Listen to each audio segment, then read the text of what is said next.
sizzling box. हाय viewers, आज मैं आपको मछली फ्राई करना सिखाऊंगी।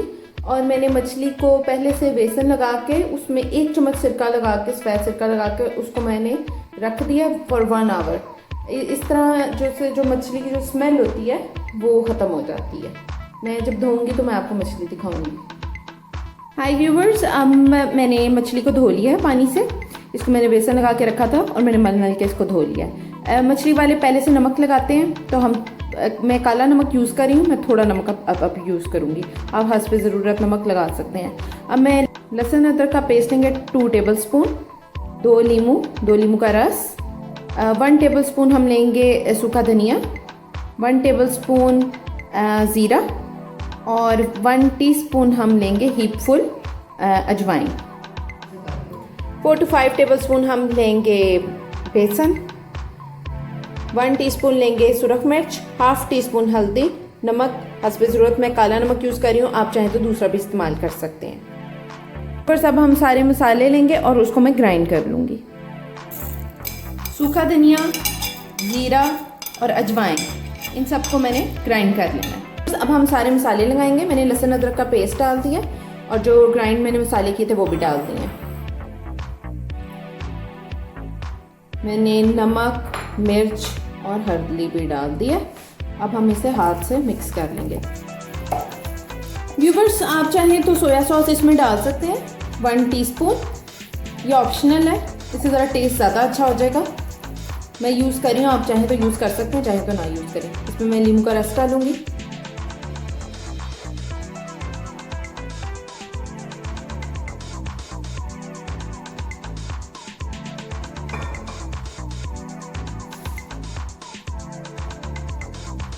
One teaspoon soya sauce.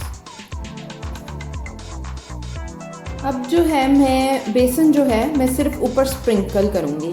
मैंने बेसन में कोई पानी नहीं डाला। ये एक बहुत ही अच्छी टिप है, आप ज़रूर ट्राई कीजिएगा। इससे क्रिस्पी फिश बनती है। अगर आप बेसन में पानी डाल देते हैं तो वो बहुत ही नरम बेसन हो जाता है ऊपर। तो आपने सिर्फ ऊपर स्प्रिंकल करना है बेसन को। मैंने फ़िश को सारे मसाले लगा दिए। अब मैं 7 से 8 घंटों के लिए फ्रिज में फ़िश को रखूँगी। मैं बेसन लगाने से ये होगा कि इसमें अगर एक्स्ट्रा पानी होगा वो भी ये बेसन जो है खुश्क बेसन चूस लेगा और सब कुछ जो अंदर मसाले वो अच्छी तरह जज़ब हो जाएंगे। व्यूवर्स, इसको फ्राई करने लगी हूँ। ऑयल गर्म है, इसको बहुत ज़्यादा तेज़ ऑयल में फ्राई नहीं करना। व्यूवर्स, इसको अब हम एक तरफ से जब पक जाएगी तब हमने इसको पलटना है ताकि ये टूटे ना। लो मीडियम फ्लेम पे इसे हम पकाएंगे ताकि इसमें बहुत ज़्यादा ऑयल जज़ब ना हो।